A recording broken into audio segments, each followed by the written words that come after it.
What's going on, everybody? It is your boy Zamboni. I am an herbalist and astrologer, and it is time to talk about the astrology of the week ahead. Thank you so much for being here. Thank you for sending me a tip via Venmo, Cash App, PayPal. That is super, super helpful. Thank you for joining the membership. Thank you for being here with me. Thank you for getting a reading. Thank you for hitting this little save button in the corner. Thank you for sending it to a friend. Thank you for being here as a part of this community. Let's talk about the astrology of the week ahead.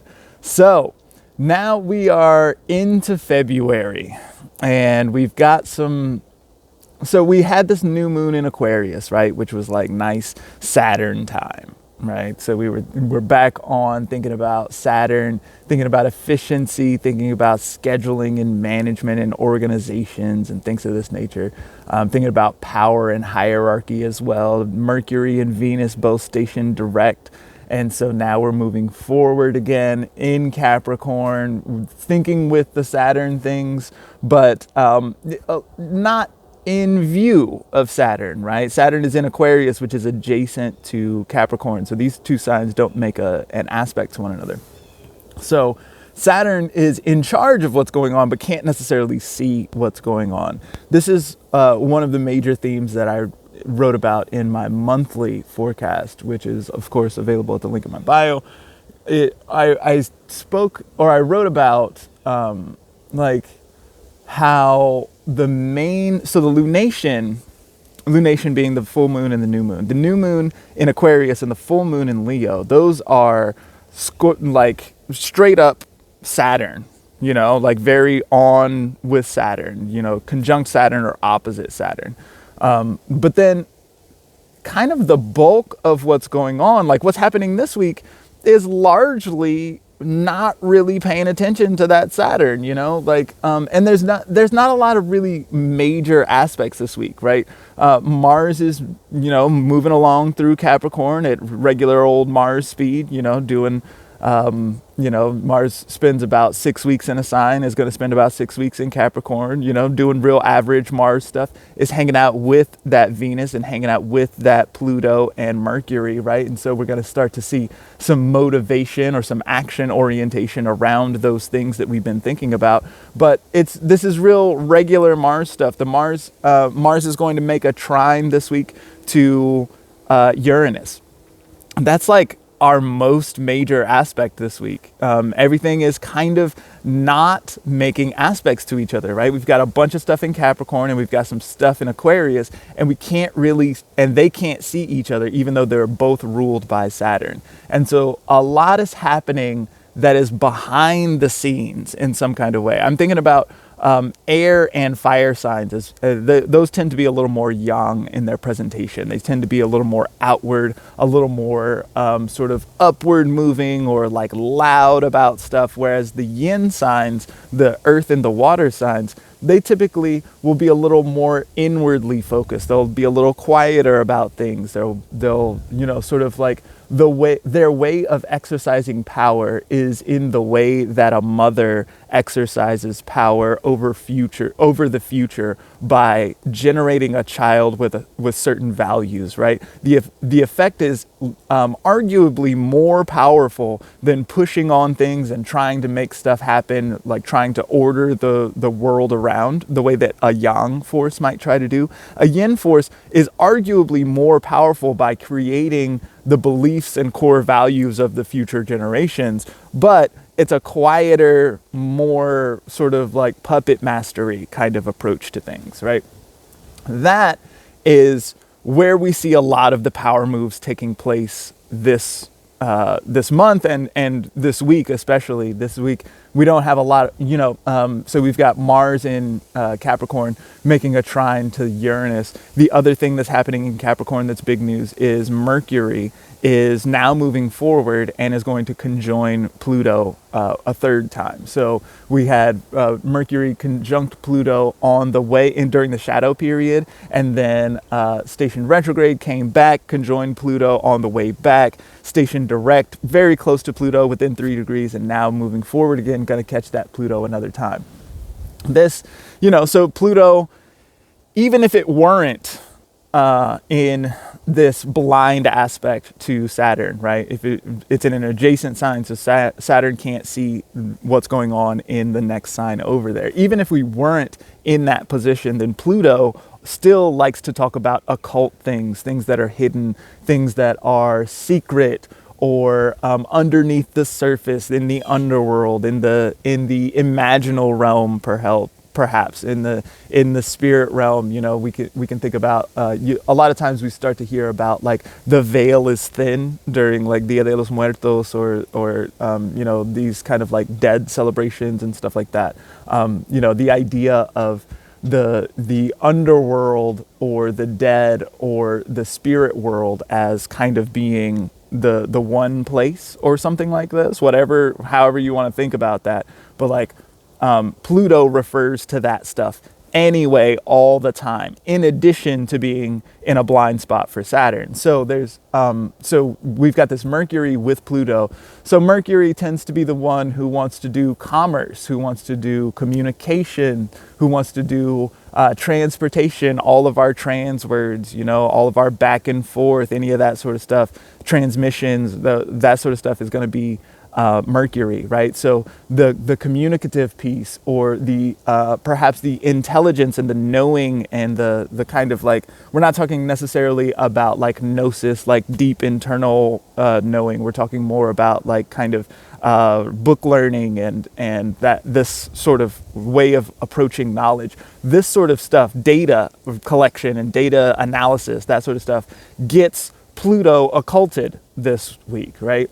And so what we see here is that due to both things happening in Capricorn, which is in a blind spot to Saturn, as well things happening in Capricorn with Pluto, which likes to make things hidden or occult, most of the drama this week, which happens as well to be in a sextile relationship to Jupiter and Pisces, right? And so if we're talking about nourishment and nourishing future generations and stuff like that, Jupiter and Pisces is going to be real good for, the Pisces being our deep water and Jupiter being expansive. This is going to be real good for watering your ideas, your plant babies, your whatever your imaginal thing is.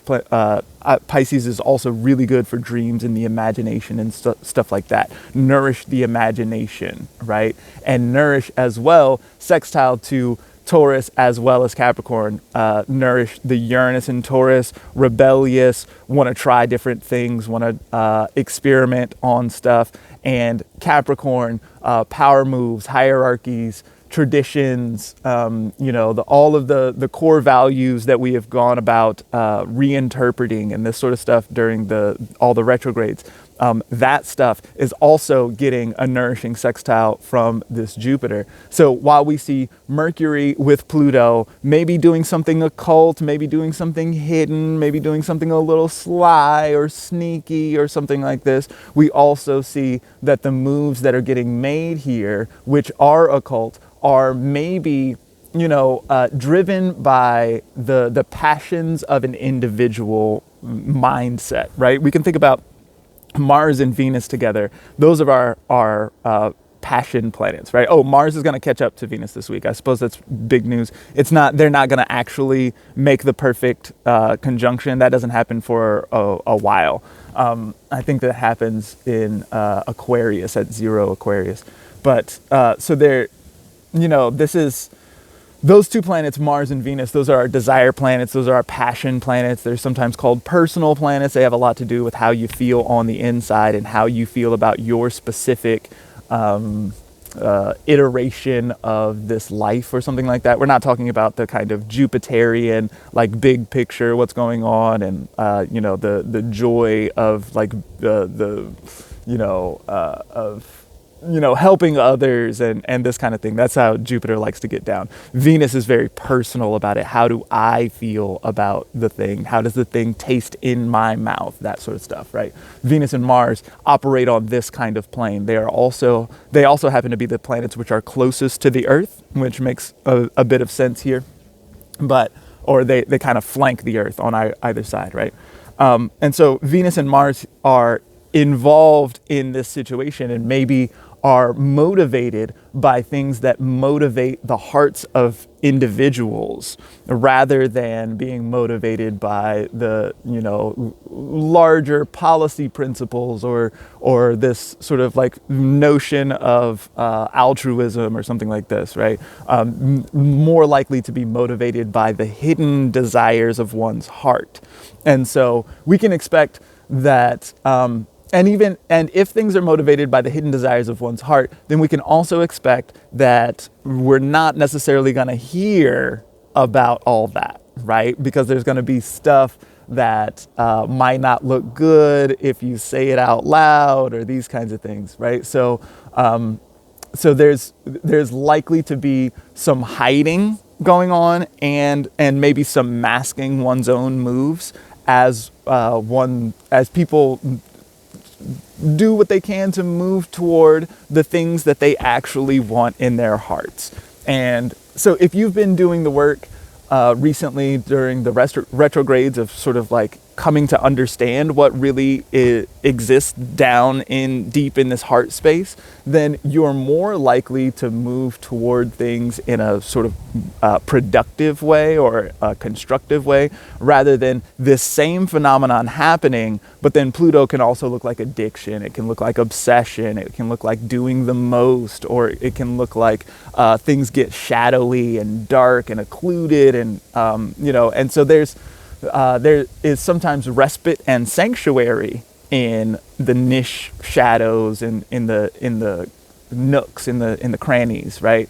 But then there also in that space there can be a little bit of if no one's watching, or it's a little bit like the anonymity of the internet, how the anonymity of the internet can like make a phenomenon like trolls happen, right? So because no one can stop them from being that mean in that space, in that kind of like dark space, then we can be extra mean, or we can be extra like badly behaved, whatever that looks like for you, right?